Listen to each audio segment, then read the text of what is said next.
Thanks for joining us, everybody. Welcome to the fifth episode of the Blowback podcast. Blowback, observing Imperial decline. Are we observing? No, we're documenting Imperial decline, and there's a lot to document.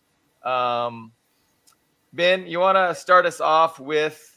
Well, I'm wearing my one of my favorite shirts, which is granted to me for one of my birthdays. It's got the 1933 anthem on the back of it in Cyrillic, and I want that in memory of Vadim Papura, who was a young communist patriot in the Odessa region. You can shortly see some pictures of this young man, and he would have turned 27 yesterday. Instead, he lived half as much as me. He died 10 years ago near the Odessa massacre, which has been rebranded on Twitter to be the clashes near, the trade union building, because fascist thugs beat him to death. And they tell me to this day about this unprovoked invasion, that this conflict was launched February 2022. Yet this happened 10 years ago, and there are consequences. I wanted to launch with that because it gets me emotional, but we are not in that much of a negative mood. It's just a bit of remembrance that we should have. But we have some breaking news everywhere. We had the Aspen Security Conference, all pretty much propaganda. We had movements in the, diplomatic sphere, none bigger than the most recent event. And about an hour ago, news came up that Qin Gang, who was the foreign minister of China, got dismissed by basically a vote of the higher circles. And it's very, very paused, very watered down reporting in Global Times. You can see about it saying there's some new laws and then there's some new appointments, one to the central bank and one to the foreign ministry, and Wang Yi is back in charge of foreign policy. And literally we have no idea why or what's going on because the details are scarce. There are some, I guess we could say conspiracies in the Western media, but really nothing we can launch on. Maybe we could start there, but we have Mr. S.L. Kantham back, a very amazing geopolitical analyst. So I think we can talk about a huge branch of things, just starting here. What do you guys think? Sure. Well, I'll just throw in, I was catching up with McCourse the other day, and he mentioned Ed Litvak. And I don't know if you're familiar with his work. And No. Since I had a bookstore in Washington, D.C., he was a customer of mine. And he would come in and propose his wacky interpretations of U.S. foreign policy. And he really went off the rails about China. And it's worth watching. It was so crazy. Yet at the same time, as many of the people commented in the comment section, that he has pretty fair influence in among different circles here in Washington. So it was if you think that U.S. foreign policy is nuts, Ed Litvak is there to confirm it for you. Certifiable. So he's one of the open St. Elizabeth's mental institution. Crazy. I've refreshed my memory. So he's one of the absolute nuts, not a dissenter, but one of the China hawks, the Gordon Chang type. Yes. He begins with Russia. He essentially has nothing really of significance or unique to say about the Russian situation. He realizes it's a goner. He thinks there can be a kind of Korean or Vietnam split of the country, and that Putin and the Russians will go for it, which is just, I think, naive. But China, he actually says that Xi should be assassinated, that he's a lunatic, that he's out of control, and that if anybody in the Chinese hierarchy has the ability, they should stage a coup against him and assassinate him because he's a madman. Belt and Road never appeared. I just thought I'd throw that out. I didn't fanatic. Very much. I didn't see that one, but I heard very similar statements about Vladimir Putin. He's a madman. He needs to go. And you know what a madman is, someone who doesn't take orders. So I can practically see the similarities. Mhm. Same with Kim Jong-un. He's 100% supportive of Russia and the SMO. By the way, does anybody have a take here on why did, after Blinken failed and not Nabulina, sorry, who's Janet Yellen failed in China, they sent the 100-year-old Kissinger, properly a threat to his life at this point, to travel that far. What did he? We have no information. What did he do? What did he talk about? Any theories there at this point? Well, first of all, so he's had, about 50-year relationship with China. So in 1971, he made the secret visit to China, and he made a deal for Nixon to go in 1972. Oh, he was central to So that. I didn't know. yeah, you know, so th- this may be hard for some of the listeners to believe, but the world is run by people that we don't see. Okay, all of the politicians we see, the media, corporations, it's all just the front organizations, and behind that is like this the secret web of very, very powerful, very rich people who rule the US and Europe primarily, but they have the influence all over the world. So, and if you look at Kissinger, so he is like one of the representatives for the super powerful people who run the world, you know?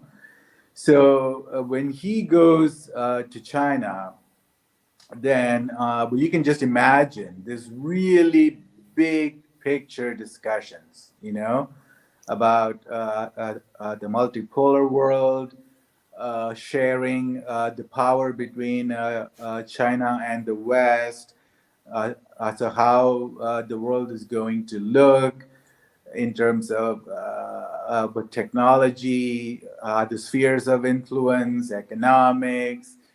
So you can just imagine this, like, I mean, it's like very, very big picture, basically we're charting the future of the world, sort of the discussion. So a lot of people on social media are like, "Oh, he went there to beg China to buy the U.S. Treasuries, blah Oh, blah that was blah." Yellen. Yeah, but those are all like small. Uh, I mean, but chump change, discussions. But when a guy like Kissinger goes, it's like really, really very high level, and we can only fantasize about what they discussed. But it's very, very significant. And this whole year, so you can see a big change in the U.S. strategy, right? So when first Biden came to power, the U.S. representatives, they met with the Chinese, I think, like in Alaska, and it Oh, was that was Blinken. They mopped the floor with Blinken for like 8 hours. He was grilled for a very long time by the Chinese diplomats. Yes, in Alaska. yeah, right. And the Chinese diplomats were very brutal. They said, "Well, listen, uh, the days are over when you can just dictate to us, and so this is not the 19th century anymore, and you have to treat us as the equals." And then the relationship just froze, and then but nothing happened all through 21 and 22. And then starting this year, man, it was like one after another, right? It was Well, Bill except for Gates. yeah, Yeah. those are industry, Elon Musk, but the big people. Well, People told me that Blinken is more important than Henry Kissinger. I'm shocked to learn that he's a small No, fry. no, he is Yeah. not. You know, Wish- Blinken is just a puppet. He's just a rat, I like to call him. But anyway, they rejected Blinken's visit. They rejected the again the big black guy who's in charge of the military visit to Beijing. They rejected Joseph Borrell, Mr. Jungleman from the EU. But they received Henry Kissinger with the red carpet, with the salute, and Xi Jinping met with him. That's a very, very high level welcome. So yeah, Yeah. I wish I could be a fly on the wall where that conversation. You I know, know. Kissinger doesn't even go to Davos anymore live. He sends in a videotape. I think Kissinger, that's an enormous part of Kissinger's legacy, is the opening of China, and He feels it, and doesn't he? what the Biden administration is essentially doing is destroying that legacy, I think you're onto something there. corrupting it. So That's what would move a 100-year-old person, right? The legacy that I he's can't trying to. imagine a traveling. So I suspect that Kissinger was there providing his condolences for China's impending collapse. I mean, anyone that reads Peter Zion or watches his YouTubes knows that China is on the verge of collapse. I mean, half their people are going to be dead by 2050. So, you know, Kissinger just feels bad for them because he was instrumental, you know, in the creation and the nice little run that they had. And so he's just giving flowers. Yeah, that's true. The nice little run that they had. That's China in the last 20 years. Yes. I wanted to upload an image. I couldn't figure out how to upload an image, but it was a JPEG. It just showed the last 20 years, the increase in GDP over the last 20 years. So China was over 1,000%. The next closest was a country with like, you know, maybe 400%. But Yeah. are you familiar with Peter Zion, Canthan? Yes. Yes. So you've I written agree. some excellent takedowns of his silliness. Yeah. But what's crazy is just that he's, you know, he's just so popular. Like, we're gonna get a few views. You know, I'm happy with 100 views. He's gonna get, you know, 500,000 views, and he's just spouting abject nonsense. Yeah. And atrocity porn, you know, at the Adrian Zenz levels. They're evil. Yeah. It's so funny, you know, like if you go to YouTube and then you search for China collapse, you'll find thousands of videos, and they all have like millions of views. You know, High production value, flashy thumbnails, very well made most of the time. Yeah, and they don't care how wrong these people are, right? So some guy will come and make a YouTube video saying China is going to collapse next week. Okay, and there are like actually videos like that, you know, next week, and then the next month, the same guy will come and say with no shame, China is going to collapse next month. I'm like, hold on. You just predicted China's collapse last month and the month before, you know. And same thing with this guy, Peter Zion, you know. Back in 2010, he wrote an article for the Rand, I believe, saying that China is going to collapse within this decade, you know. And he was obviously wrong. Rand is the military industrial think tank in the US. Yes. Yep. Yes. Yeah. And they're all wrong, you know. And it's just, you know, so like if you look at China's growth from 1980 to now, in 42 years, the GDP has grown 100-fold. Okay, 100-fold. And it's not like a small country, like say Singapore or something, right? You have 1.4 billion people, and there were so many poor people, like 90% were living in the extreme poverty, and they stuck to their own vision of the economic and the political system, and it really bugs the capitalists. The neoliberal financial capitalists and the banksters that China is doing socialist stuff, and they're able to succeed with state-owned enterprises. Oh my God, how can you be like that? And So spending money Wait, on I the poor people. let me bring it. Sorry about that. A headline from one of the money magazine. It was either Bloomberg or Forbes. Yes, China is saving the planet in renewable energies. Unfortunately, we can't make money on it because they're mostly state-owned. So the investors are really, really pissed at that, But I think Yeah, Billy Bob wanted to enter. yeah. So well, they I was just going to say, so he declared that within 10 years that China's economy would collapse, but according to your article, which is entitled, it mentions Jim Cramer. So we were joking that he's the Peter Chang. We were joking that Zihan is the Peter Chang, a Got him. white Peter Chang, but he's actually a Jim Cramer as well. Yeah, The when he guy says that- something, you can bet the opposite. Absolutely. Exactly. But since his prediction was made, China's GDP has quadrupled from 4.5 trillion to 18 trillion. So he wasn't just wrong. Like he's not just a little bit off. He's in a different universe. Like he's out of his mind.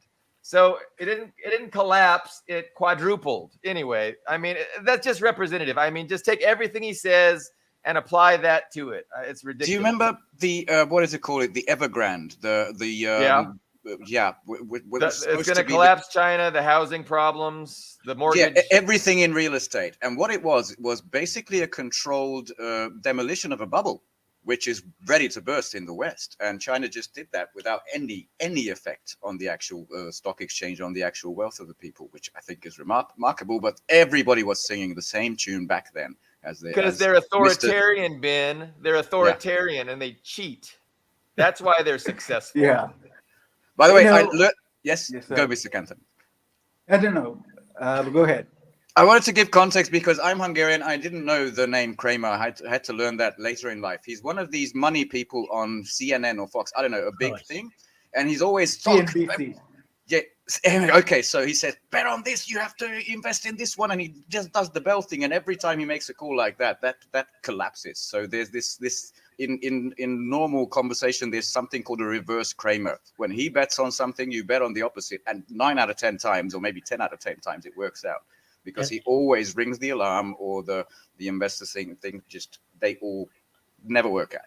He set up people for disaster in 2008. Oh yes, thousands of people. I just want to let me try a little Ludwig on you for insanity. Ludwig said that he was sure that Xi was preparing for war because he talked about, and this is the word he kept repeating, the rejuvenation of the Chinese people. And the thing he cited as being evidence that China was preparing for war was that they had planted all these trees on these slopes that were barren before. But now they were cutting them down so that they could plant and produce more grain. Because he literally said this, because where would China be able to get grain from? I mean, I have no idea. This enormous border between Russia and China where you can just truck it in. You don't even have to, Well, I can scroll down to Canton's down his article, and he he explains that China is the number one producer of wheat. China produces more wheat and other things too, right? Like corn, rice, vegetables, fruits. Yeah. So they're not Egypt or Pakistan, in the world, right? As far as nation states. Yeah. So if you look at just the rice and the wheat, China produces like 4,000 calories per person per day, and then you add vegetables, fruits, with chicken, fish. Nobody's going to starve. The only thing that they keep saying is China is the largest importer of food. But what they mean by food is like soybeans and the dairy products with cheese, wine, and I mean, and all that stuff. And the soybeans is basically used to feed, for the livestock, the cows and the pigs. So the Chinese eat a lot of pork, and they've been feeding soybeans to the pigs. But the pigs don't need soybeans. Okay, the pigs will eat whatever you give them. So, so like, suppose in case, first of all, like there's a lot of soybeans in the world.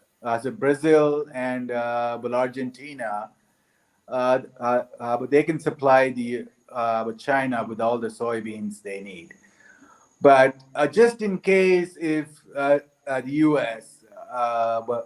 Threatens to bomb the Brazilian ships or something like that, you know, but China can get some other the grains from Russia. For example, like sunflower seeds and corn and stuff.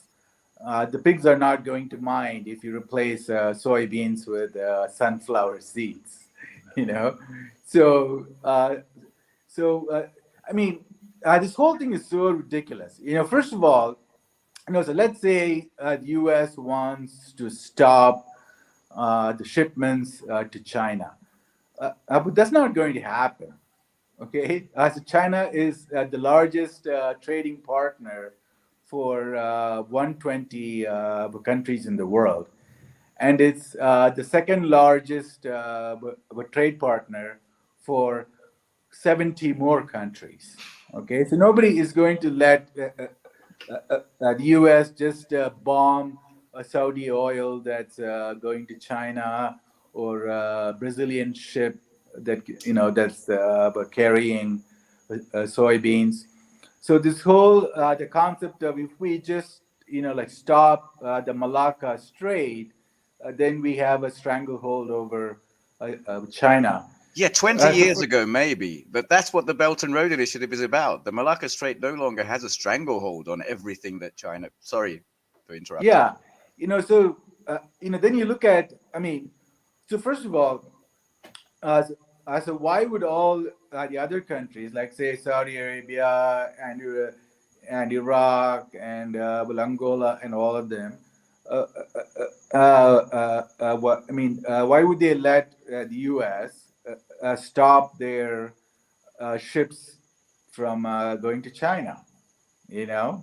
That's against the international laws. But more importantly, the U.S. economy, it depends so much on Chinese goods. Can you imagine And the what would consumer happen? market. Yep. Yeah, I mean, you look at Walmart and the Amazon and all of the retail stores in the U.S. They will have the empty shelves, and there are going to be riots, right?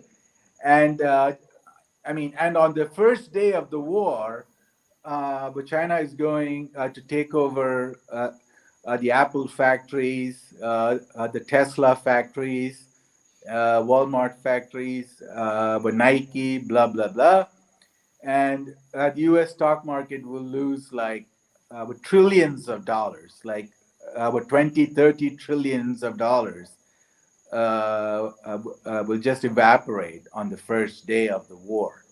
You know, I mean, and then you look at the U.S. The military. Well, if you look at the U.S. The missiles, the fighter jets, they all depend on the rare earth minerals, the permanent magnets, and all of them they come from China. I think a The week rate, ago, we talked about the first real restriction, which was gallium and germanium, and that is exactly where it's used. It was perfect. And by the way, China has most of that, but there's another place in the world that can actually do that as a side effect of heavy industry to produce gallium and germanium. Unfortunately, it's in the Donbass, so that's not going to happen for the US. Was a perfect move, perfect Yeah. diplomatic move. Go on, Mr. Kenton. Yeah. So, I mean, the gallium and the germanium is just the tip of the iceberg, right? So, the US depends on like 40 different critical minerals from China. And the gallium and the germanium is just the beginning. It's just like the first shot across the bow, you know. And then Yeah. you have all these rare earth minerals. And I mean, I think of batteries, right? It's like a very, very simple thing that we take for granted.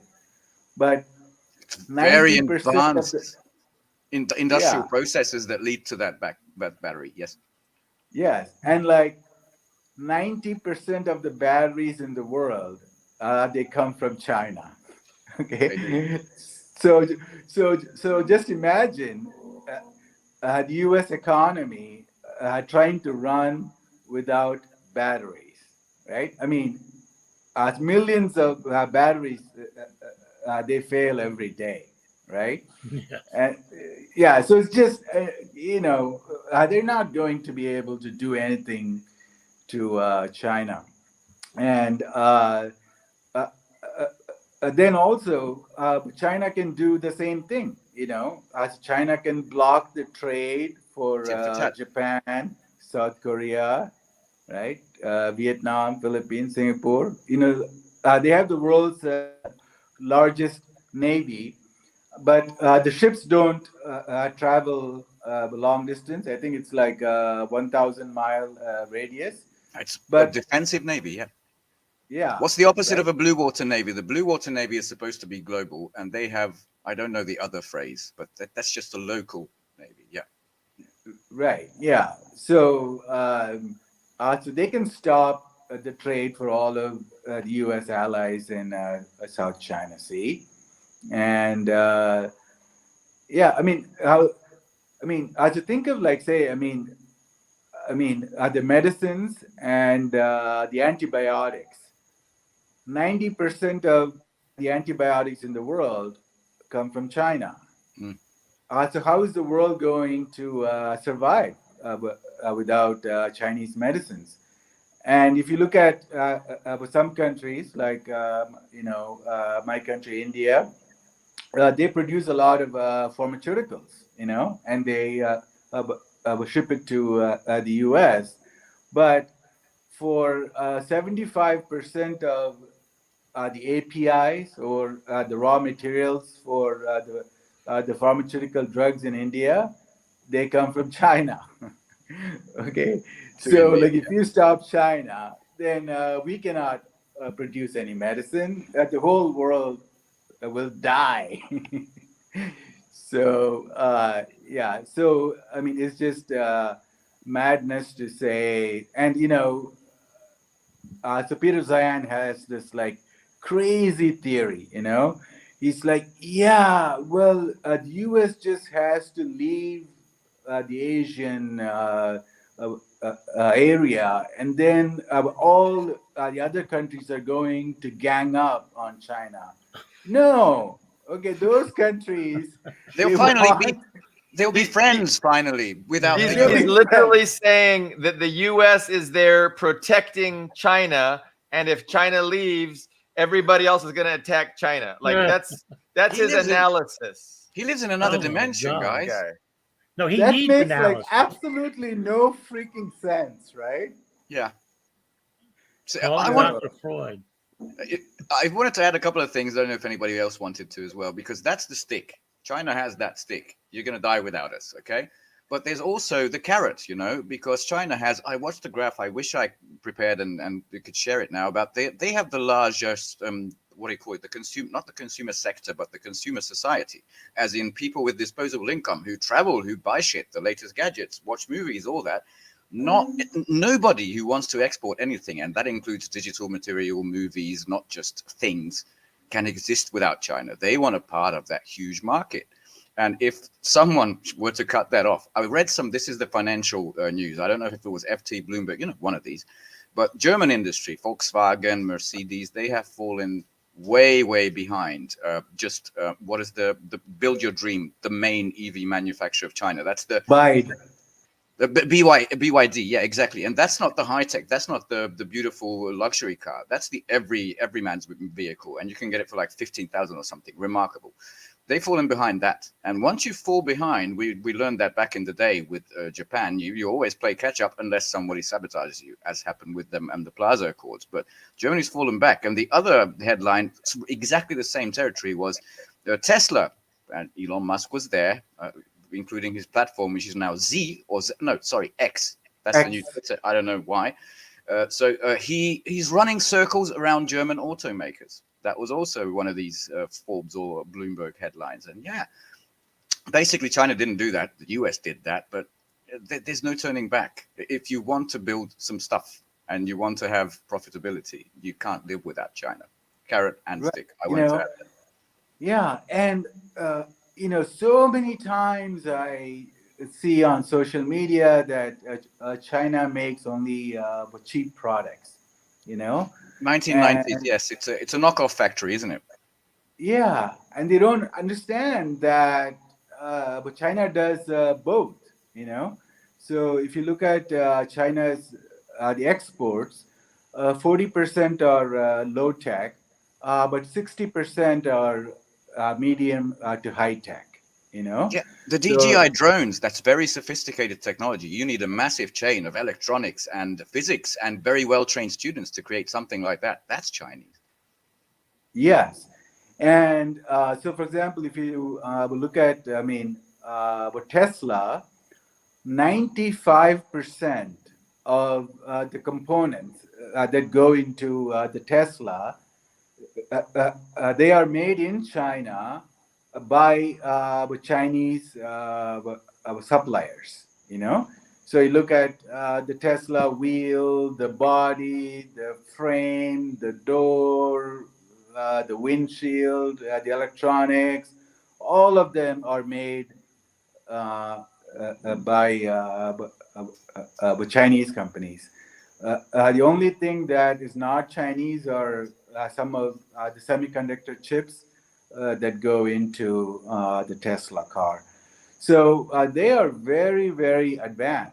You know, they are building their own space station.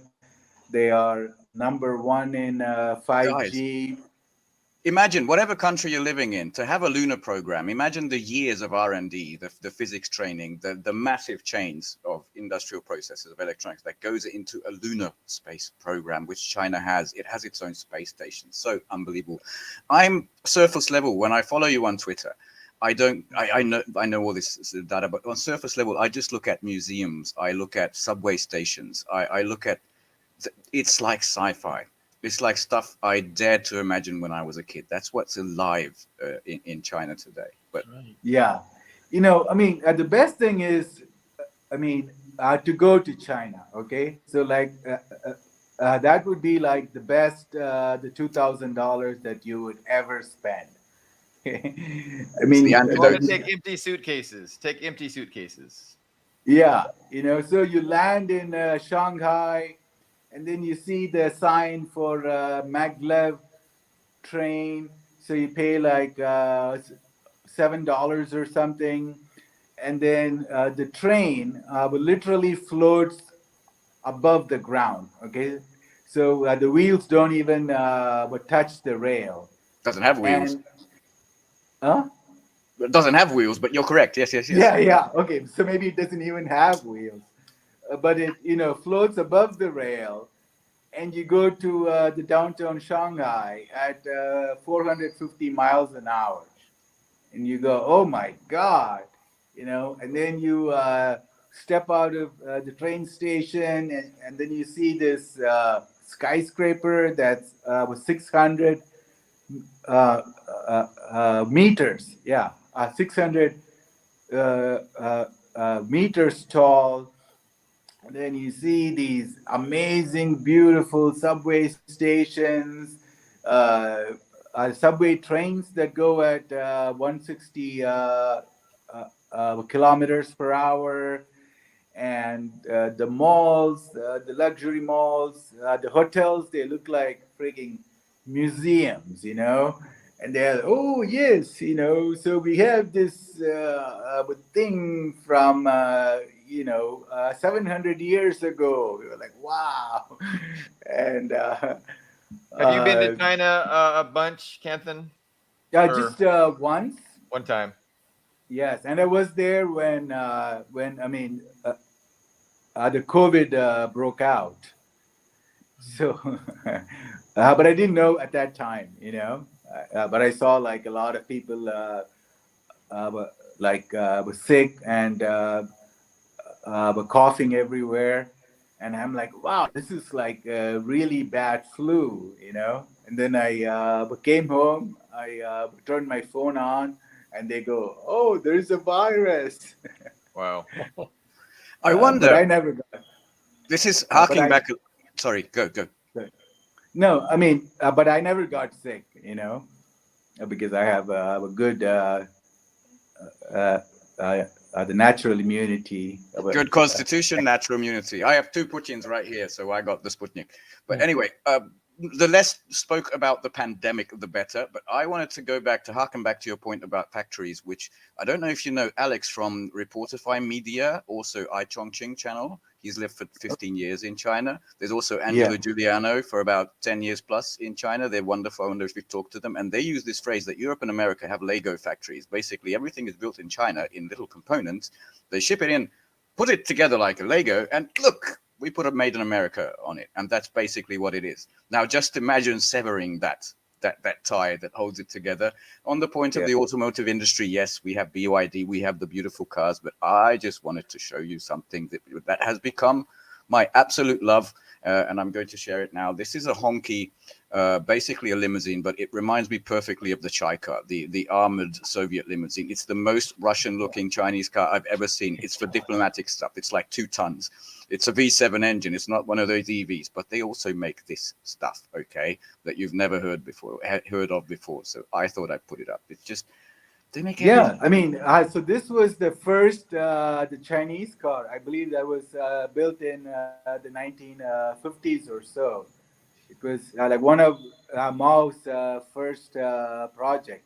Oh, this is brand new, but maybe it's Hongxi. based on the one. Yes, Hongxi, but this is the brand new V7 engine, so it's a new take on that car. Yes, This is what Xi sure. Jinping uses. Yep, today. Yeah. When he visits. Guys, I was hoping to sidetrack the discussion. I mean, it's really, in line with everything we're discussing, but I'm going to be a little long-winded, but we don't have a hard break. Good. And we have plenty of topics.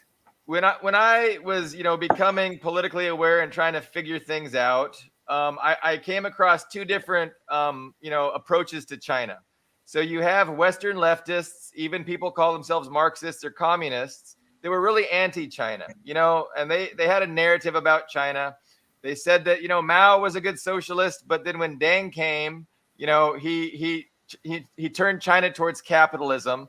And so now they're no better than the U.S. They're just capitalists. And I was confronted with that, and I was trying to figure, is that true?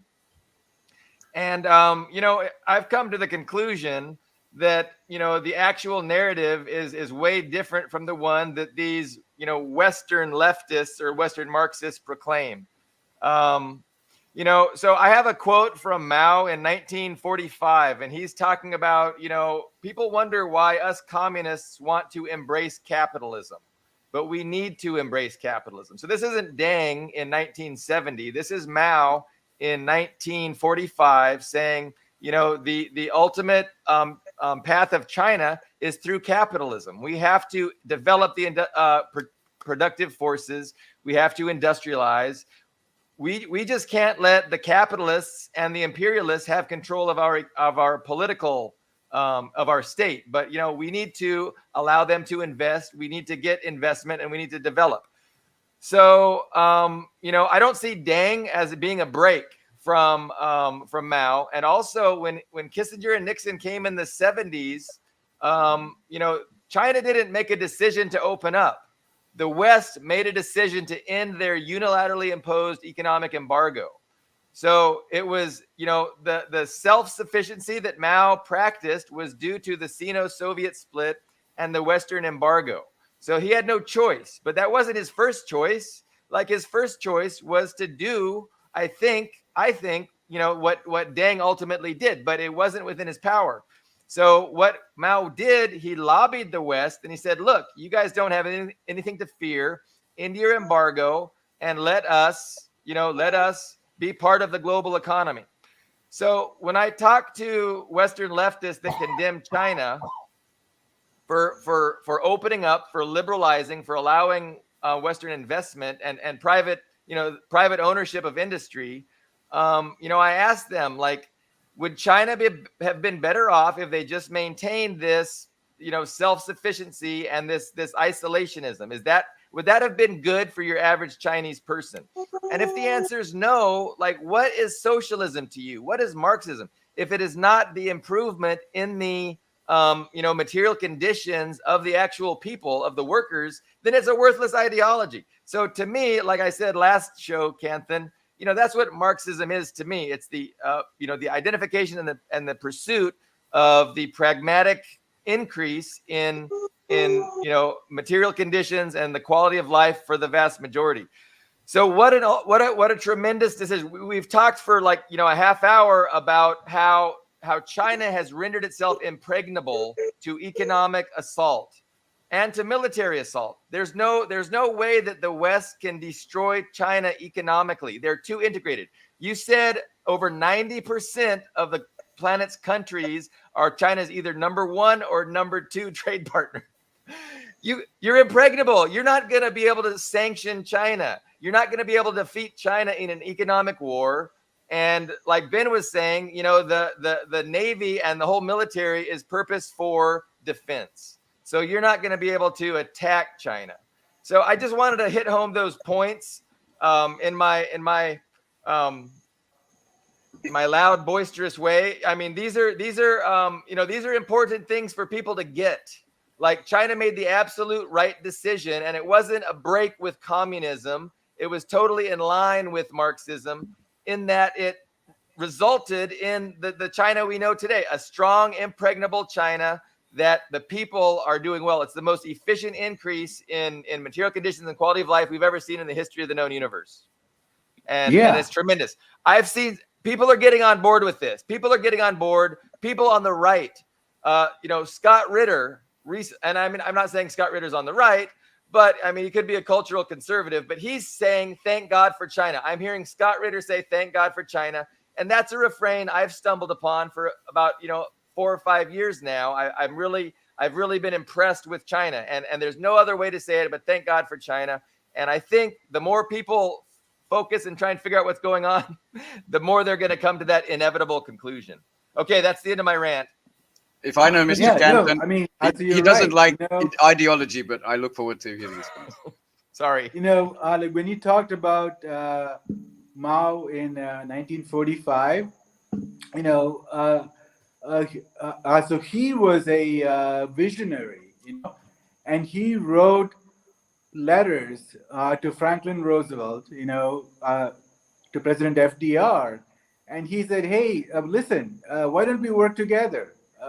We have a lot of workers, and you have a lot of scientists and manufacturing. We could have a good synergy, And so he foresaw the Chimerica, right? It's with China plus America. So he foresaw, how there's, there could be the symbiotic relationship, and the U.S. could have just done that, and we could have just avoided the whole Cold War. We could have just avoided the Vietnam War, the Korean War, all the chaos for 50 years. Well, and I mean, I say it every program. The West has really squandered its leadership. After 1945, the U.S. assumed the leadership role because they accounted for half the global economy and just 5% of the population. So with that vast disproportion of wealth and power, they had tremendous influence, and they just misused it and squandered it so badly and people are really ready for a change. And what China offers is vastly superior. The peace through mutual prosperity offered by China is way better than the what is the West offered? I mean, it's our way or the highway. You're going to subordinate your interests to the interests of the West, whether it's economic, military, political, and so everybody's sick of it. Everybody's sick of it, and we're moving on. Thank Yeah. God. Yeah. I mean, the West had like you said, the U.S. had a very, very good opportunity. I mean, after the end of the World War, there was like absolutely no reason uh, to pull down. I mean, the Iron Curtain with the USSR, which was an ally of the US during the World War II, and the Pentagon made some propaganda movies that you can still find on YouTube, and they praised Russia. Okay, so for like 45 minutes, this documentary talks about how wonderful Russia is. And then you watch the movie, you fall in love with the Soviet Union. And then all of That that didn't changed last. at the drop of a dime. Like a few days after Hitler died, Churchill was already planning on like an invasion of the Soviet Union. And nuking it, It yes. was, and it was called the Operation Unthinkable, you know. And then these mad people in Washington, D.C. in the 1950s and the 1960s, they drew up so many plans, to bomb the heck out of China and the Soviet Union.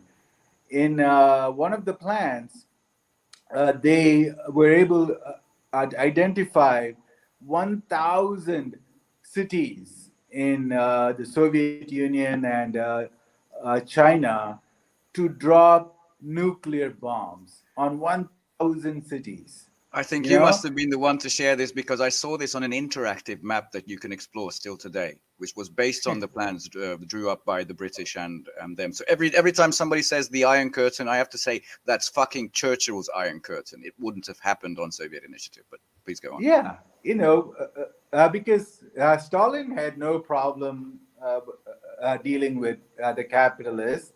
Mao had no problem dealing with the capitalists. Neither You did know, Kim yeah, Il-sung. exactly. So you have your system, I have my system, but that doesn't have to prevent us from being friends by being trading, by helping one another. There's like absolutely no reason.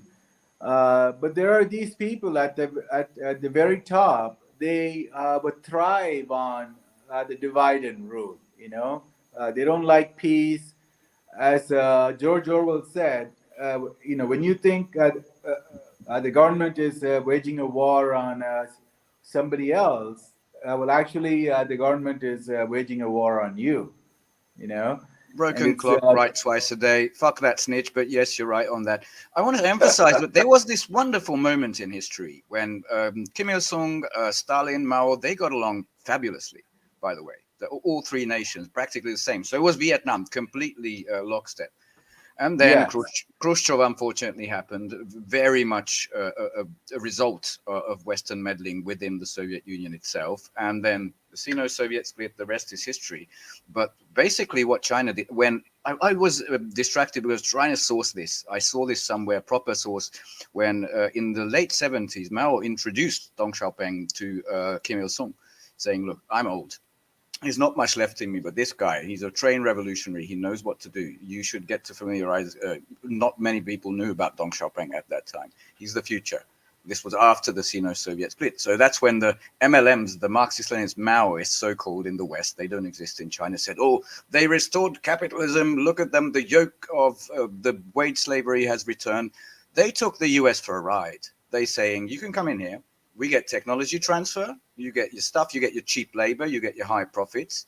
But basically, what I mean, socialism with markets. Markets are not evil, basically. Even to a limited extent, the Soviet Union had markets. My country, the People's Republic, had markets. China has markets. That does not constitute in itself capitalism.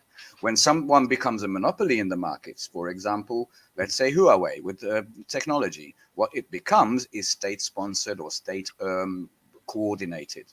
And there you go. There's no two or three people vying for monopoly and just gouging out the profits. It's just done. This is essential for the people now, and they are allergic to that in the West, to government control and government ownership of the profits. And they also really, really hate fair competition when they're losing. Well, Again, remembering the example of Japan, but that was what I wanted to add. I think the Cold War, I mean, there was not a coexistence primarily because the West feared a good example.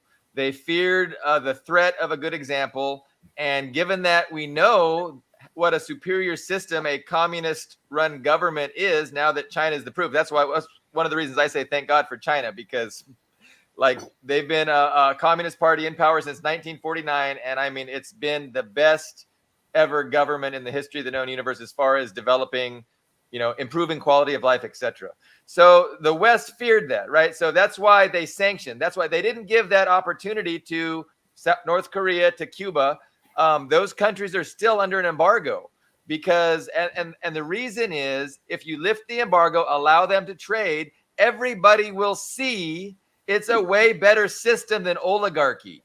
It works a lot better than a capitalist dictatorship, and it can benefit people's lives, in a much greater way. So that's why they keep their, they use their power to keep their boots on the throats of these societies.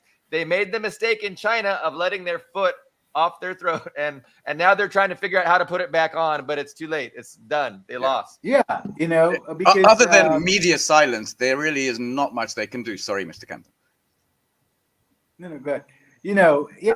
So just imagine a guy from San Francisco going to Shanghai or Beijing or Shenzhen. He walks around, drives around for a week, and he can't find a single homeless person. He takes the subway. There are no drug addicts. There are no crazy people. There are no homeless. There's no trash. He's like, wow, how is this possible? What kind of a world am I in? It's not America. Yeah, so he's going to come back to America and say, hey guys, well, check this out. I went to China, and the public transportation is so cheap, and then you have world class. Okay, so it's not like the BART system in San Francisco. It's like so high tech and so clean and so nice and so on time, and you don't have to wait for more than 1 minute on the average. But there's one train after another, and people are so well behaved and they're so nice. How is this possible?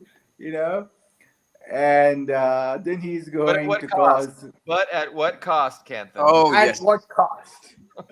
Exactly. That's one of the Zihanisms of the world. But at what at cost? what cost? China has improved. Okay, so they brought down the pollution in Beijing by 70%, but at what cost? Okay, because the doctors they're now getting laid off because there are not many sick people in Beijing. Okay, For fuck's so sake. was it really worth it? Was it really Think worth it? about the doctors. Think about the doctors. So ridiculous. So to ridiculous. me, The I know Chinese- that. The genius of the Chinese was when the opportunity that Nixon and Kissinger offered them. It seemed to me that they already had a way of exploiting. That's probably the right term. That It is. opening, and they did a hell of a job. And the other situation with the traditional U.S. Foreign policy. I'll give one example is Ho Chi Minh and the Treaty of Versailles. After World War I, Ho Chi Minh went to where the Treaty of Versailles was happening because the United States had promised them that they would have their independence from the French. and that was one of the stipulations. And of course, when Ho Chi Minh appeared there, here's a man who accepted the Declaration of Independence and the American Constitution as a model. And when he tried to simply talk to the legates, the representatives of the U.S. there, the U.S. Marines literally threw him down the stairs of the building that they were meeting in, Oh, and literally. This isn't that figurative. literally threw him. Yes, Wow. and that was kind of a wake up call for him. So I just it's the U.S. just can't anticipate. Uh, I just wanted to point that out. I don't know it's real relevance to what we're talking about, No, it exists. but Go it back was. to where you come from, Little Yellow Monkey. That was, I guess, World But War One. But but, you know, but look at Vietnam now. I mean, it's in a way it's like a little China. So the other thing I wanted Yeah. to say is that the reason Kissinger, one of the reasons, major reasons that Kissinger and Nixon opened up China was because they feared Japan again as being an industrialized country, and they wanted an alternative, and they just totally miscalculated the talent that was there in China. They just and they to Kissinger it might be half a mistake to have approached it in the way I'm they did.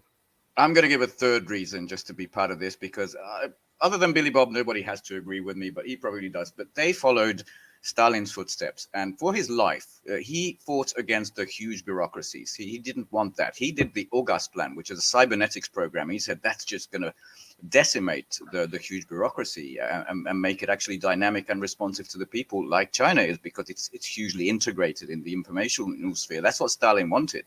Then Khrushchev, the fuckhead, came along.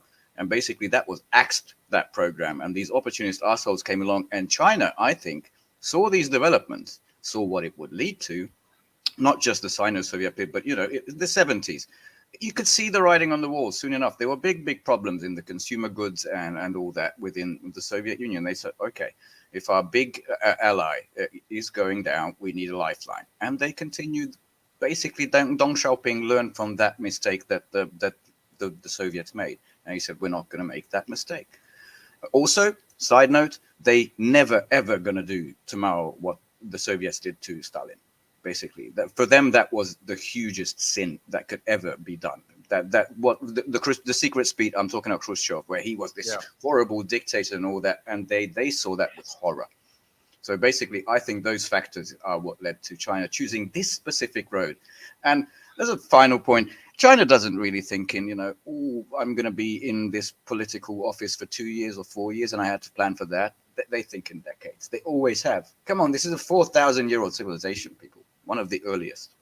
Before the pharaohs had anything, the Chinese river band societies were like already an established civilization. My Right. thoughts. Yeah. I mean, but we think that it's, so easy what the Chinese did, but it's No, not, no, no. It's because, massive. yeah, because they had to find the perfect solution, right? It's like somebody gave them some sushi and burrito, and they said, but now you have to make a new meal out of these two, you know, and they really struggled with it like all through the 1980s. So if you look at the Chinese economy in the 1980s, it really fumbled. They struggled with the very high the inflation, and jobs were not being were created, and they struggled with the prices, the motivation. There were like a lot of problems, and that was also like one of the reasons behind the Tiananmen protests, because people were not very happy with the Of course. economy. So, and then there were also like a lot of the Chinese people, the leaders, who wanted to go full capitalism. Oh, the Gang of Four, you mean? Yeah. Yeah. So the people like Milton Friedman, he went all through the 1970s and 80s, and he brainwashed a lot of people, you know. So, so they had to fight with that, and then they had to struggle with the poor people. They were not very well educated. So how do you, you know? I mean, so it took a lot of efforts, right? I mean, like you had to balance like with 30 balls in the air when you're juggling, you know. So you had to raise poverty, you had to create jobs, you had to move like 900 million, maybe 1 billion people in the farm to the cities. So how are you going to manage that? How are you going to create jobs? You had to build schools, colleges. You have to make sure the economy doesn't crash. You have to manage the currency. You have to China do. Yeah, and China's let's not built forget. Sorry, go Billy Bob. well. China's built hundreds of cities that have more than 1 million people from scratch. And more So Yeah. GDP than any European nation. That's a Chinese, I think, second tier city, not the big ones. They have more Yeah, GDP than any European nation. yeah. You know, I mean, so people think that's easy, okay? But I can tell you, as a person who the West doesn't even try. lives They're in not India, interested. yeah, you Go. know, so if you go to, I mean, the Indian politician and you say, hey, why don't we move 50 million farmers to the cities? The guy would be like, are you nuts? We can't do that. I It's mean, way too complex. It's way too, there are a lot of challenges, you know? that's a perfect comparison, Mr. Canton, because I was going to say that what you to understand China today, you have to understand China in the 1940s, fresh out of the opium, absolute horrible. They call it the century of humiliation. They kept the palace that the Chinese and the Americans smashed to bits, exactly like it is, like the people in Belgrade did to remind them that's never ever going to happen again. And they were like Soviet Union's times what, fourth, fifth, I don't know how many times, because it was already well above 1 billion people in primitive, not even mechanized agriculture, no power anywhere. It was 1920s in Russia, but worse. And to get from there to high-speed rail, maglev, and a space program, now that's no small undertaking. So it's a very good comparison, because India, as much as it's projected by Bloomberg and other people to have the second greatest growth in the world, it has a very long way to go to do anything close to that. Yeah, What do you think? right. So we are so behind, so but that's why I'm able to appreciate China's progress, because as a person who lives in a third world country, I know how hard it is to, you know, to pull yourself up, and the big difference between China and the West is in the West, the banks and the corporations, they sit above the politicians. Okay, so they control the politicians. Yep. And in China, it's the opposite. Yeah, and they The really politicians, hate that it's the opposite. Yes. yes. Okay, so the politicians, they control the banks and the corporations.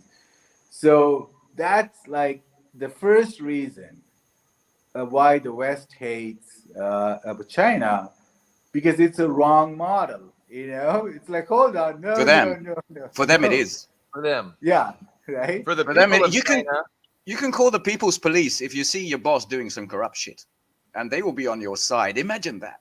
Just imagine. Yeah, I mean, and I have looked at. First I didn't believe it, and I think I couldn't find it. But you can go online, and so you can take a look at the annual financial statements of the Chinese banks. Because they are public and they're traded, and you'll see. So if you take a look at the financial statement of, say, J.P. Morgan or Bank of America, and then you compare that to Chinese banks, you'll see a huge difference in the language, right? So the U.S. bank, they will boast about the first thing that they will boast about is the share price and the dividends. You know, they're like, we raised the share price by 70%, and we gave back $45 billion to the shareholders. Yay! You know, and you read the Chinese bank statement. They're like, we gave $100 billion in loans for poverty alleviation. We gave $30 billion to build homes for the poor, and we gave $4 billion to provide tractors and drones for the farmers in this region. It's all about the people, you know. Go, oh my God, it's like completely different philosophy of life. So yeah, I mean the West is constrained by short-term profit seeking. So there, because it's a for-profit system run by individual capitalists. The policies are going to be those things that are that best, advance that are profitable. So in China, they're not constrained by just doing what's profitable, because often what's profitable for rich people isn't necessarily in the best interest of the vast majority. So I think Karl Marx might have pointed that out a while ago. I don't know. Yeah, But Yeah, it's like the I mean, Russian military industry, as we've seen now. It is purpose oriented, not profit yeah, oriented. It's same, okay. same thing. It's okay if it's profitable, but that's not the goal. The goal is the defense of the motherland. And I wanted to show you this because what China doesn't have is this casino capitalism. This struck me when I first saw hey, it. that's my chart. Is it your chart? Yes. I'm sorry that I didn't. No, that's I okay. just grabbed it from Twitter and I thought I'd share it because it's amazing to me that derivatives. I'm not a very well versed money or market person, so maybe I should hand over the microphone to you No, no, that's okay. because it's shocking. No, please describe this because this was just How insane to me when I saw. fortuitous that we stole your chart and it wasn't somebody else's who's not here. Hey, Yeah, so basically, I mean, as I made the chart, I repeated it, and somebody just borrowed it, but that's okay. yeah, Uh, so basically, it looks at the top four banks, and then you look at the assets versus the derivatives, you know, there's Canton and 2030. then You're right. yeah. So in the top, the U.S. banks like J.P. Morgan, Citibank, Bank of America, so they all run on the derivatives. They have very few assets, but hundreds of trillions of dollars of derivatives, right? And what are the derivatives? They're Yes, basically please. bets. Yeah, so like you just bet on the crazy things, so what is going to be the interest rate, what's going to be the value of this currency or that the commodity. It's like a giant Vegas, Yeah. and they just bet on so many so many things on both sides, so they think they're so smart. So they bet on the value of the pound going up, and then also the value of the pound going down, blah blah blah. So it's like a huge ticking bomb, If that's not a waiting to ticking be. bomb, I haven't seen one. You're exactly right. Yeah, very, very dangerous, right? I mean, so the whole the Western the capitalism, it moved away from the production to fugazi. It's all fluff.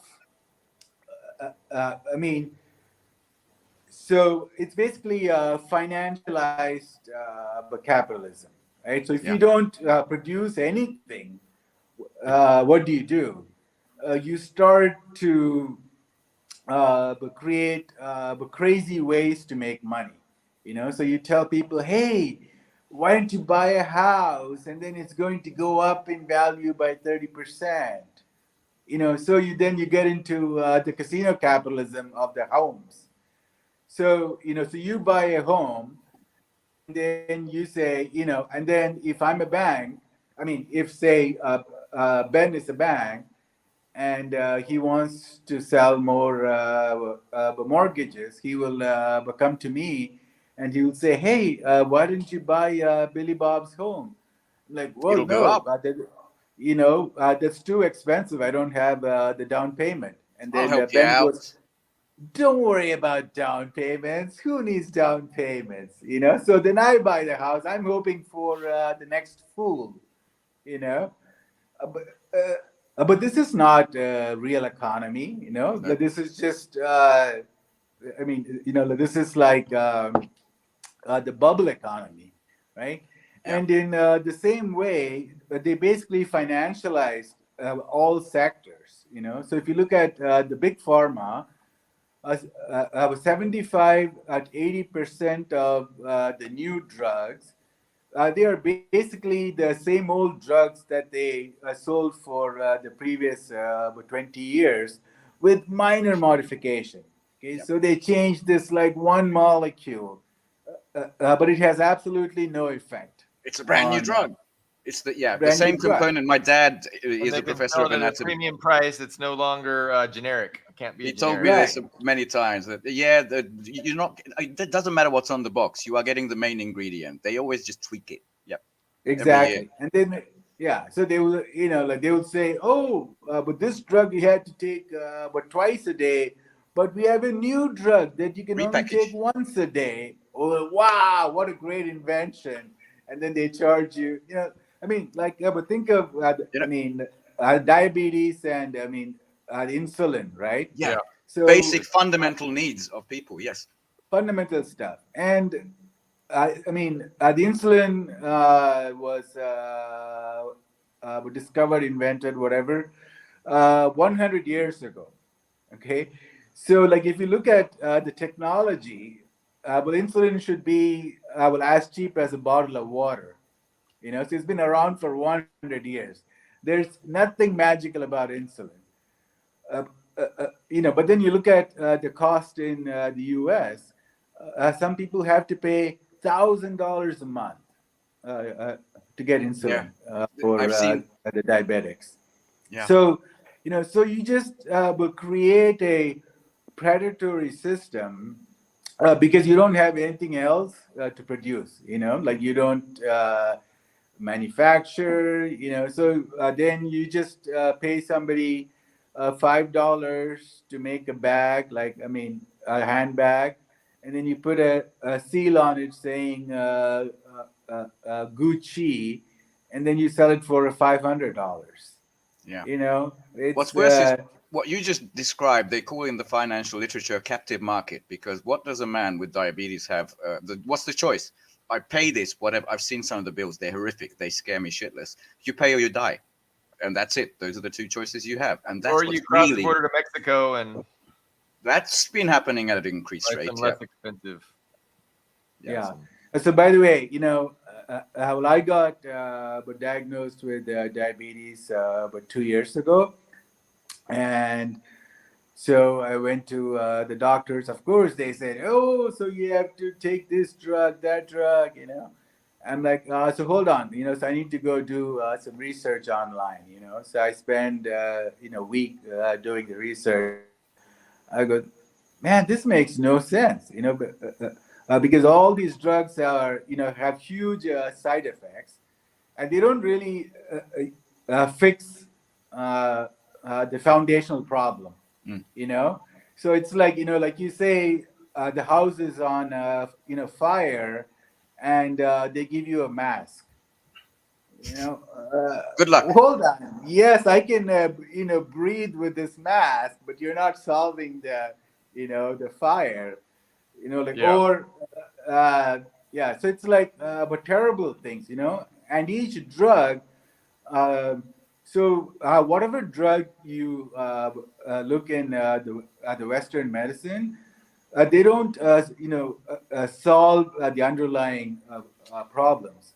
What they do is they go and find one the enzyme or one the chemical reaction, and they stop that. You know, but in the body, one enzyme does 40, 50 different things, right? So we don't have one enzyme for sugar, one enzyme for kidney. uh, Nature or God was so freaking well, efficient that they gave like each enzyme has so many different functionalities. They So you multitask. think you are, yeah. So you think you're solving one problem by disrupting one enzyme, but that's going to have so many side effects because a lot of well, other reactions they cannot take place. So I said, no, there has to be a way. So by the way, I would never took a drug. I brought down my sugar from 300 to 120 now. So I'm just borderline diabetes. Uh, so basically, I mean, well, if I go to the gym a few more times a week regularly, then I'll be perfect. So there's no reason, for drugs, but diabetes is a huge, huge well, industry. So you have, Yes. yeah, so you have one arm of the corporation, sells us refined wheat, sugar, Coca-Cola, GMOs everywhere. So they make you diabetic. The Right. processed food, the mainstream food, they make you diabetic. And then the same, so BlackRock and all these people, they are the biggest shareholders of the big food as well as big pharma.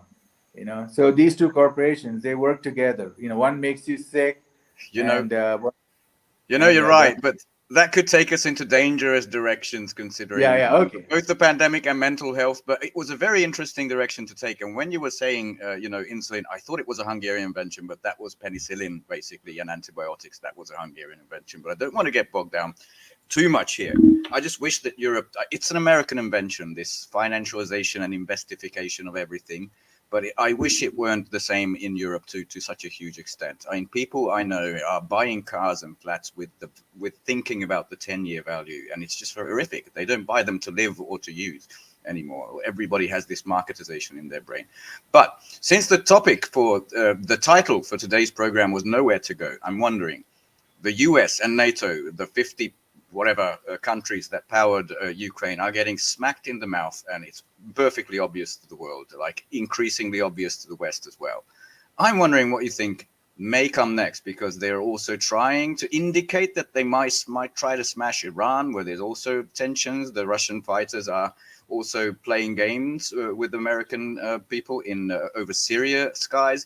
Blinken has issued stern warnings to the DPRK, to People's Korea, to China, that they should deal with the Korea issue before we act. And I'm thinking, like, they already proved they're out of ammo. They can't really do anything. They really want to boom into multiple war zones at once. I'm just wondering what. And before I let Canthan address that, I want to give Yeah. him more to address. I wanted to point out that it's nice of us an hour 20 into our program to start actually addressing the topic, which is out of options. So the West is out of options. So the first part of our discussion, Canthan, we talked about how impregnable China is and how the U.S. has no options because they're so integrated into the global economy. Their military is strong.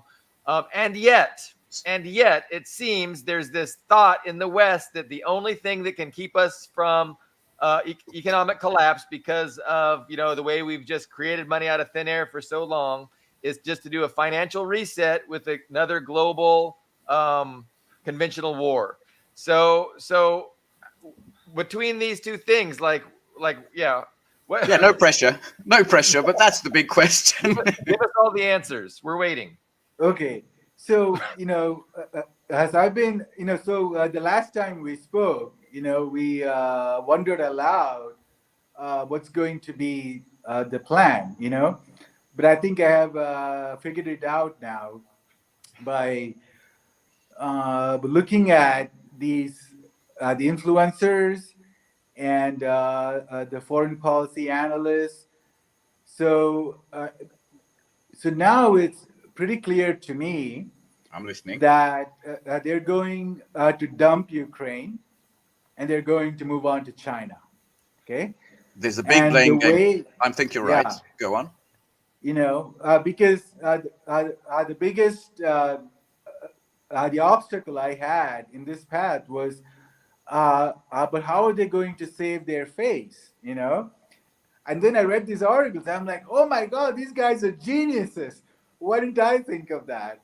So their plan is to blame it all on Ukraine and on Zelensky. Europe.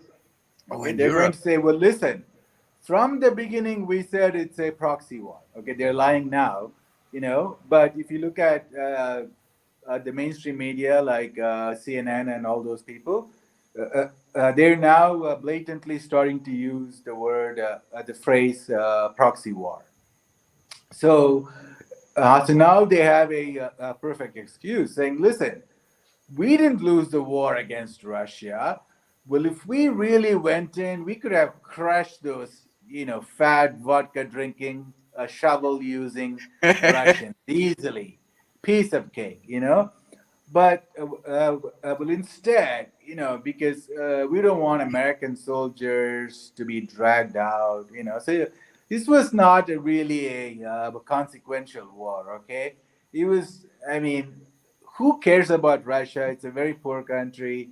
We have bigger fish to fry. So we gave some weapons to Ukraine that we're not using. Okay, so it's no big deal, and we didn't lose valuable weapons. We didn't lose any American soldiers, and we didn't lose our pride and the ego.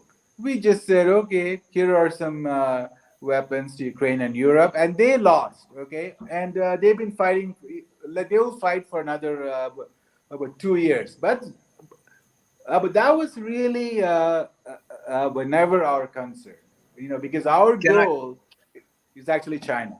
can I underline your point? Just today on European Euraktiv, it's a very EU central magazine. They brought out an article, and the title was "The Bundeswehr has a report.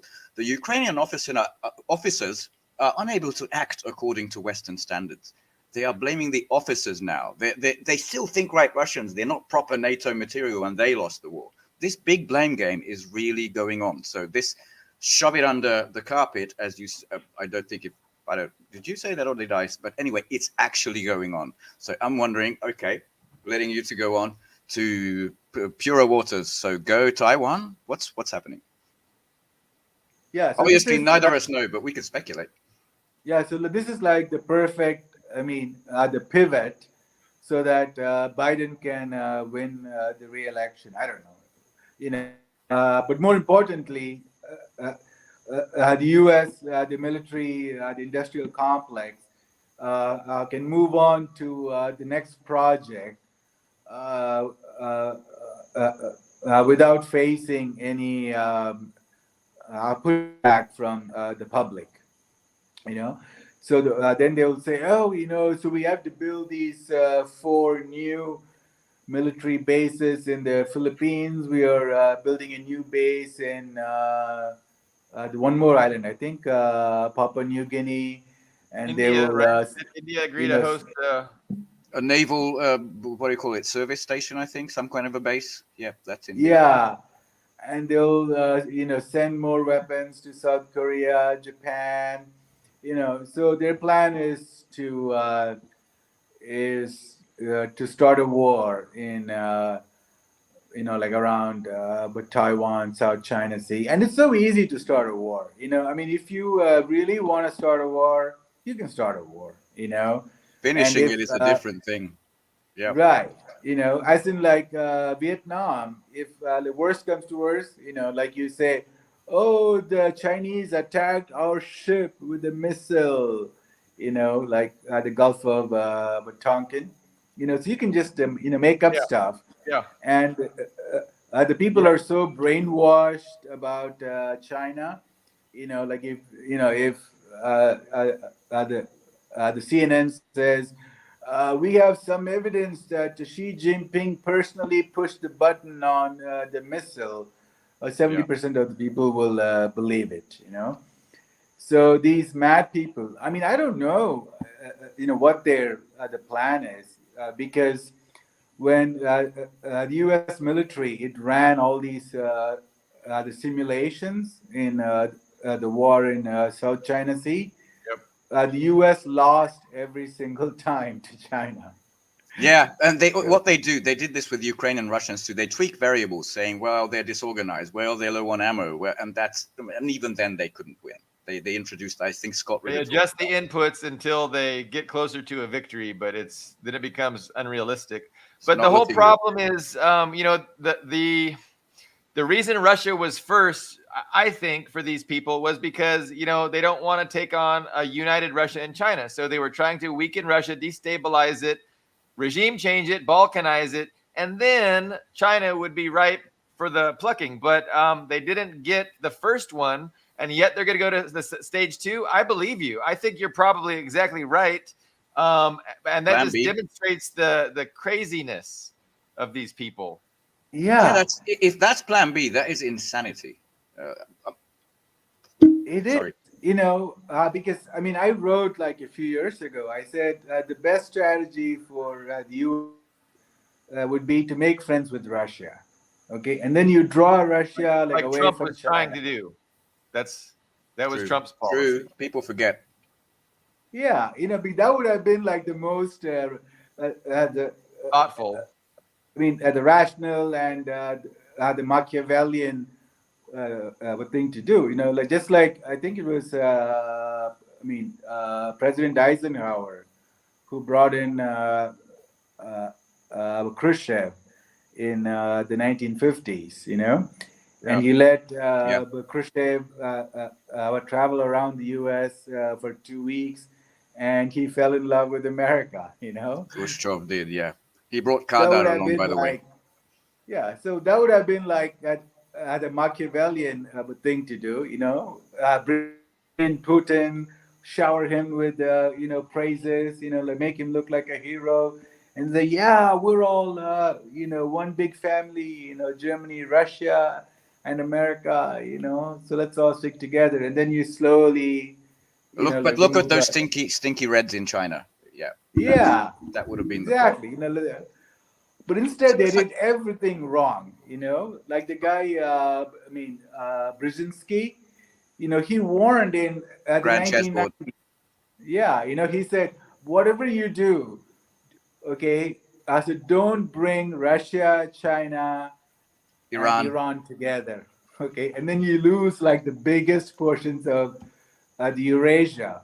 And these people, they all have a lot of the grudges against America, and they will make the perfect and the most dangerous threat to the American primacy. And So it shows Brzezinski, the dysfunction within the U.S., the Western ruling class, because Trump represented a minority faction that wanted to do that. I believe that was what he wanted to do. But the dysfunction was so great, they can't get their act together. And I mean, that's just one of the weaknesses of a capitalist dictatorship. You've got to play. You can't be upfront and open. You've got to always lie about what you're really trying to do, and then you have internal fighting. yeah. And therein lies another question: just how much of the U.S. oligarchy is along with this? Because you can hate Brzezinski all you like, I do, but he was a thinker, and so was Henry Kissinger. So despite Elon Musk, Tim Cook, I don't know whoever else, Microsoft guy, and Kissinger going to China, they obviously represent that part of the ruling class that wants to get along. Who's winning? I know the military has issued stern warnings that, sorry guys, we're going to lose. The military is against it. Some Silicon Valley people are against it. Who's for this insanity? And I don't know, what do the scales look like? Yeah, Well, I know the Biden would like this. dilemma. So so there are but two dilemmas. Okay, so the corporations which run America, they have a love-hate relationship with China. because when they can sell, they make a lot of money by selling stuff to China. Whether it's Microsoft or Tesla or Pfizer or J.P. Morgan with their the mutual funds, but they can make a lot of money in China. But the problem is that the Chinese are very fast learners. Okay, so you go into China with one product. Within 5 years, okay, they'll have a product that's pretty good, pretty close to your product, right? And then they start to eat away your uh, the market share, and the Western the capitalists they're so greedy that they don't spend enough money on the R&D. So you look at the Intel, Cisco, and and all these guys, they waste hundreds of billions of dollars on Advertising. yeah, okay, and then also on stock buybacks. Yeah. Yeah. Right. Same for Samsung in So, South Korea. Yeah. yeah, so if you look at, the S&P 500, like over the last decade, they spent $9 trillion on stock buybacks. It's like freaking crazy, They could have spent like 1/10 of that money, like maybe $1 trillion on the R&D, and then they would be far ahead of Yeah, I mean, at least you're building China. technology that people can use and benefit from. Uh-oh. Huh? Billy Bob froze.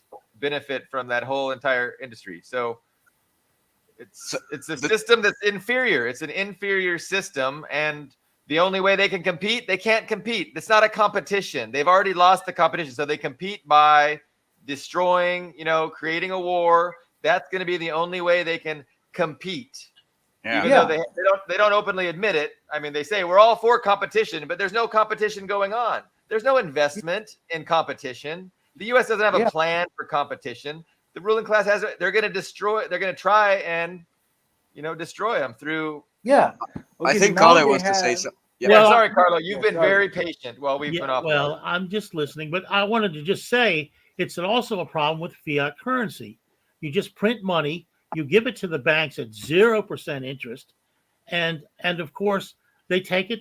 The banks and the corporations take that money and buy back their own stock. It's just Yeah. because that's it's a where the vicious biggest cycle. profits are. That's You where the mean profits you mean are. it didn't arrive in your wallet? You didn't get any you can mint a Oh trillion. yeah, no, I've made a fortune off. I'm sitting pretty. I'm kidding. Yeah. No, So I didn't make a penny off of that. based on the three of So you by the way, comments, these sorry. sorry, well, until like 1982 or so, the stock buybacks were not allowed. They were not That's true. legal. They were. Like there was a Reagan ban. opened up that And- Pandora's box. Yeah. That's right. And it's just and it's just a waste of money. So now they've placed 1,000 Chinese firms under Western sanctions. Yeah. Okay, so they have to place sanctions because they are falling behind China. By the way, that's So a tiny amount when it comes to Chinese corporations, but probably big and important ones. I just want to summarize what the three of you said. So basically, they'd like the 1990s gravy train to continue so they can capitalize on cheap labor and not really innovating. But it won't go on with current China, not the way it is, because it's not neoliberal. It's not like them. And that's why I can see the corner they're painting for themselves. There really is no alternative to just another smash and burn, do you think? Are you saying they're out of options, Ben? Hey, the title drop. Yeah, But they so are. that's They are out number of one. So basically, the corporations are losing in the innovation. We look at 5G. The Chinese, they own 40 to 50% of all the patents in 5G.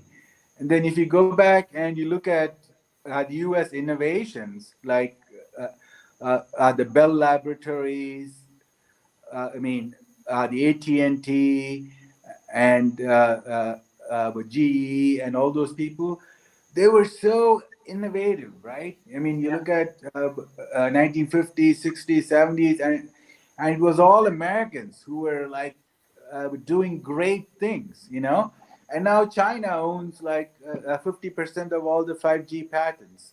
So, uh, so, but that's number one. You know, the biggest the problem that China represents is the technological threat to the Western capitalists.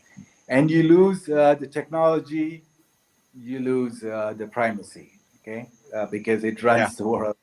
So that's number one. Number two is uh, the debt and the problem with de-dollarization, you know, and because of the sanctions on Russia, the rest of the world wants to move away from the U.S. dollar because they don't want their foreign exchange reserves to be seized, and they've now woken up to the unfairness of the dollar system, the Bretton Woods and the petrodollar. So Xi Jinping, he went to Saudi Arabia last December, and with 20 Arab leaders, they flew in to meet with him. And so he basically said, we will soon start, buying oil and gas in Chinese yuan. You know, and they were all like, "Yay!" It's begun. So, yeah. So the de-dollarization is a big threat to the oligarchs in the U.S. Because that's how they're able to build the military, but control the world, bully the people, sanction the countries. Marco Rubio does not Beat, like it. Yeah, yeah, in 4 years, who are we going to be able to sanction? I just want to, on that point, don't forget Africa. Russia is reopening practically all embassies in all of Africa. They closed in the 90s, and they sent Vicky Nuland to South Africa to put pressure on everybody not to go to the upcoming Russia-Africa summit later this month. I don't think it's going to work, guys. I don't think you have any power over those people anymore.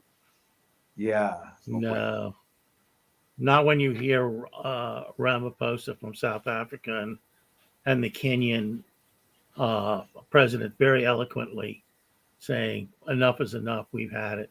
And other officials from South Africa, they've articulated their position, and it doesn't include the U.S. So, Yeah, there might be one. There's always one in Africa and in Latin America. There's one little captive country which is fully US, but not the rest. Seriously, 90%. no, No, we're done. Liberia, Yeah, the birthplace of AFRICOM, yeah. maybe. yeah. Not I much. know. Yeah. So this, so so how are they going to stop China's progress in technology, and how are they going to stop de-dollarization? You know, uh, I mean, well, in a very rational world, they will actually sit together with China, Russia, and everybody, and they will say, "Okay, guys, so let's stop all the wars. Let's focus. Let's compromise." I wish we lived there, you know. You know, so rather than doing full de-dollarization, so how about we reach a compromise? So we do 40% de-dollarization, and then these oligarchs would come back to America and they would say, "Hey guys, the last 40 years we went a little bit but too far with financialization. We are sorry. We're going to restart manufacturing, and we're going to stop share buybacks." and we are going to use that money to give a bonus to the employees. We are going to, raise the wages, and we are going to lift up the whole American society. So that would be like the rational thing to do. I wish we lived there, Canton. I wish we lived in that world. Unfortunately, instead of that, I see sunken American aircraft carriers in the future, but that may be just me. Yeah, Heaven forbid. but instead these the lunatics. I mean, like if you looked at uh, well, apart from the Korean War and the Vietnam War, well, in terms of the middle class, the U.S. did fantastic from 1945 to 1970. And you look at but things like so how much the wages raised for the bottom 50% versus the top 1%. What was the ratio of the CEO wage to the normal the worker's wage? And in the 1950s, the top rate, the tax rate was like 90%. So so you didn't have the billionaires, you didn't have the corporations with FDR wanted a maximum wage, and Congress compromised at like 96%. They didn't Unthinkable. want to Yeah. do 100, but they did 96%. That was the maximum age compromise that FDR Yeah. asked. By the way, in China, Canton will probably know this. There is a maximum ratio between the average worker in a corporation and the CEO and the leader. So there is a cap there. It's kind of the surviving maximum wage that FDR wants. And in Germany too. Oh, there too. Yeah. So so you have to go back to the fundamentals, and we have to realize that we're all linked together, you know. So the wealthy person's life, it is linked to the poor people, and the rich countries' success, it depends on the poor countries. And from the poor countries point of view, like well, if I'm in India, then I want to see the US succeed. I want Europe to succeed. I want the people to be happy, but normal, but good heart, so they don't start wars, crazy shit, so we're all linked, and it's in the best interest for each one of us to help everybody. I think that should be a very positive concluding thought. What do you guys think? Most of the people around the world learn their history starting with the Greco-Roman, the Roman Empire. I thought it was enough when the plebeians just marched out of Rome. They were the ones who worked, and the aristocrats said, fuck, we're fucked without them. We would have learned this same lesson taught to us by Canton today, like a long time ago, and remembered it, but we keep forgetting. That's my final thought on this. Yeah, thanks, Canton, for joining us and giving us that positive, approach that we should all embrace and seek. But we're not in power in the West. There's different classes in power. Let's hope they take your advice. Carlo, you've been quiet. I know you're in a little bit of distress with your ailments. I'm sorry. I'm in pain. Well, I'm sorry you're in pain, but we were glad to have you with us, even though you weren't saying too much. Thanks for listening. I was glad to listen. Yeah, I thought it was a great show, Canton. We will have you back very soon. I appreciate your commentary. It's really good, and I think I don't think there's any disagreement between us. We should find some. Maybe next show we'll look and try and find some disagreement to liven things up. But yeah, absolutely. Wonderful insights all around. And maybe we should plug a bit of a please like and share. Thank you for everybody who watched. I know it's cheap, but maybe we need it. So thank you for everybody who's been with us. We definitely like to have these views proliferated. We don't have a lot of control over how they get disseminated, but the algorithms are put down. People like Zihan get mass proliferated, and we get relegated to just a few viewers. So any help we can get in that regard would be great. Okay, I'm going to hit end broadcast. We will see you on Thursday at the Foreign Policy Review. Thank you, everybody. Bye-bye. All right, folks. Thanks. Thanks a lot. Thank you. Bye.